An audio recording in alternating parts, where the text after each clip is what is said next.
All right, I'm Mike Moranto, reporting for DameWildcats.com, and joined right now by our head men's basketball coach, a dapper Mike McDonald, who, despite the suit, is not announcing a run for Congress or anything.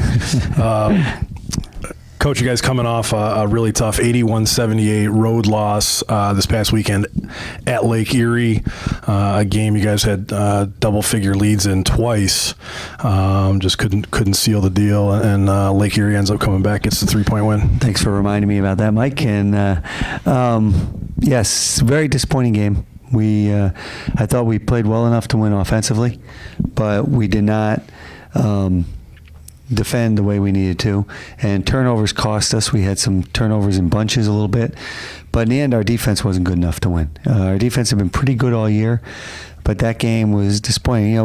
We got up, we were up 10 at the half. Give Lake Erie credit. We told our guys they play very hard and they're going to compete all the way, and they didn't get down. There were a couple times in that second half we got to 12 and when you watch the film too, I thought maybe we could have made a little bit of run, extended the lead, and maybe put them away, but they didn't let it happen. And then they tied it.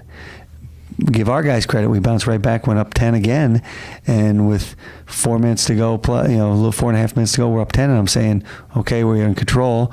They come back and tie it. Then we're up 3 with a minute to go, and we still don't finish it. And that's, shame on us. At that point in the game, we needed one stop, and we couldn't get one stop. So Lake Erie made the plays that they needed to win the game. You mentioned the turnovers. That's a thing that really you guys have done a good job with all season long. I think you lead the conference in turnover margin, which measures the turnovers that you force and the turnovers that you're committing as well.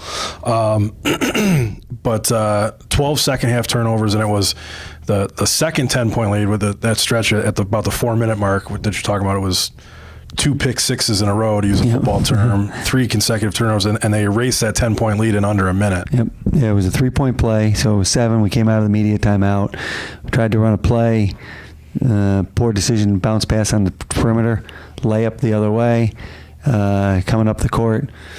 Some would call it a foul, some might call it a mugging.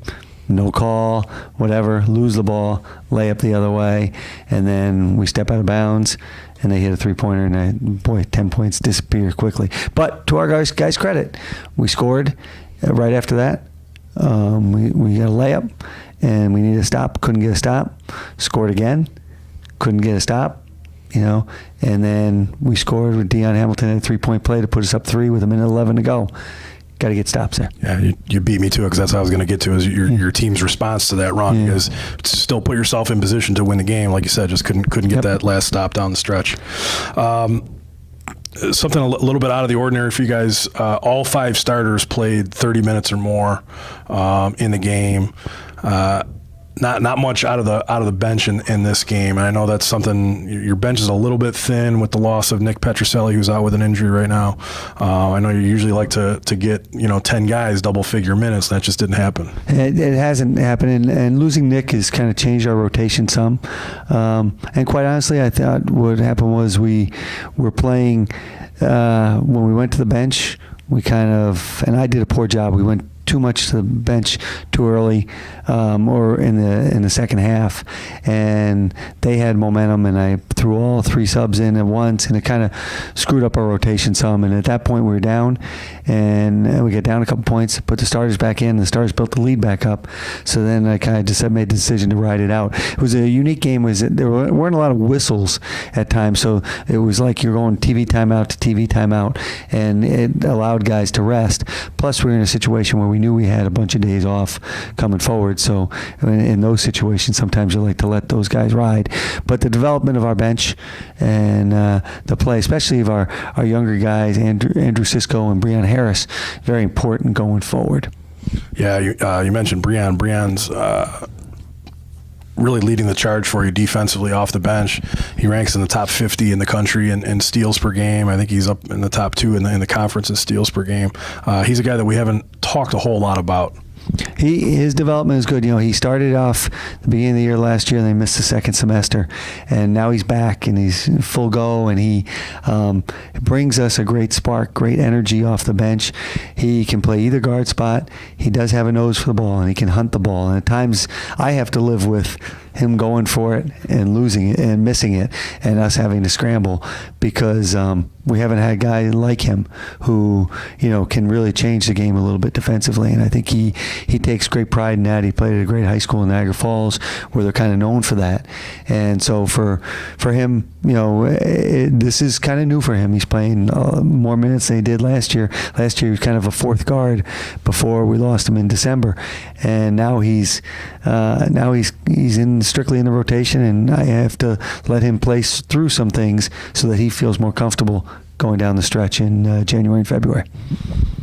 Looking ahead to this weekend, you guys will open up conference play, and it's a huge test. Should be a really good game with St. Thomas Aquinas coming in here. Damon and St. Thomas Aquinas, the two winningest NCAA Division II programs over the last 5 seasons in New York State. That's a great stat. That's nice to hear. That's to be in their company, knowing what they've done, going to the Elite Eight last year. That's good company to be in. It's a tough test early. Very tough test early, especially with what we've had with our roster and losing some parts and having to figure some things out. They're a veteran team, and they have 4 seniors who are really good and have won a lot. And it's going to be a real good test for us early and see where we are. Tough coming off a loss and having to stare at them on your schedule. But, go play and see what happens. That's what you play these games for. You learn a lot. And it's interesting now you see the bigger conferences.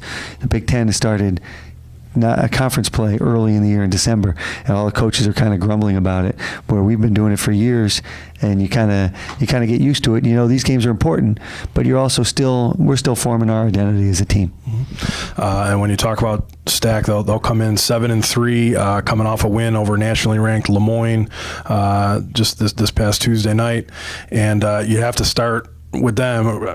If you're talking about their personnel, with Justin Reyes. He's a 2-time ECC Player of the Year, and I was watching the Le Moyne game, and just every time I watch him, he's listed at 6'4", but he plays so much bigger and athletically bigger. And I don't know if he's really 6'4". I mean, he probably is 6'4", 6'3", 6'4", right in that area. But his arms are long, and he has an incredible bounce. He has an incredible second bounce where he hits the ground after a missed shot, and then he goes and gets the second one, gets his own rebound. He is he's not just a handful for us. He's a handful for everybody in this league and everybody who plays against him. I mean, you're talking about a guy who scored 30-something points against St. John's a couple years back. So he is a very talented player. I'm sure as talented a player as there is in Division II. He's making 3-pointers this year. He can do that. That expands his game. He's a tough matchup. We're going to have to really try and figure some things out in guarding him.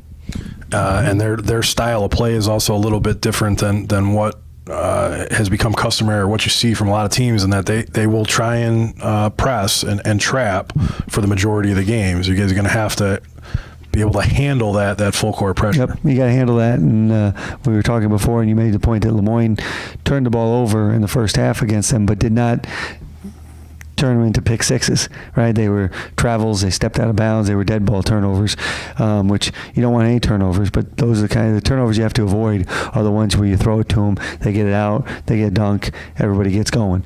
You have to really take care of the ball in this game. And I think though everybody focuses on the traps and everything, I think they lose sight of their half court defense is really good. They really protect the paint.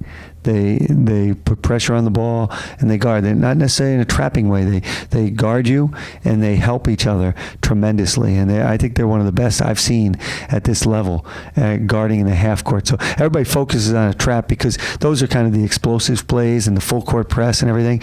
But once you get over, your work is not done, and you have to really do a good job of taking care of the basketball and executing and getting shots out of your offense against their half-court man-to-man defense.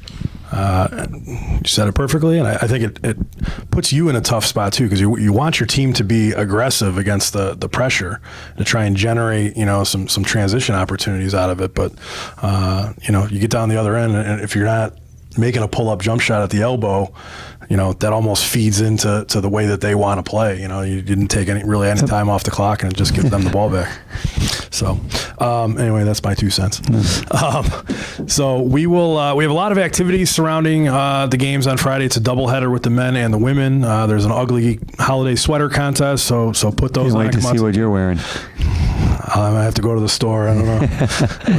might have to borrow Coach Beatty's Damon holiday sweater. But we have that going on. We ask you to bring a non-perishable food item for our can drive. There's also a push-up contest at the halftime of the women's game with our Student Veterans Association, and at halftime of the men's game, we'll be doing a recognition of our Team Impact children that are part of our rosters. So a lot going on. We'll have you covered at DamonWildcats.com. I'll be on the broadcast on the ECC network along with CJ Long. So if you can't make it out, stop in, join us there. And Coach, we wish you the best of luck. Thanks, Mike.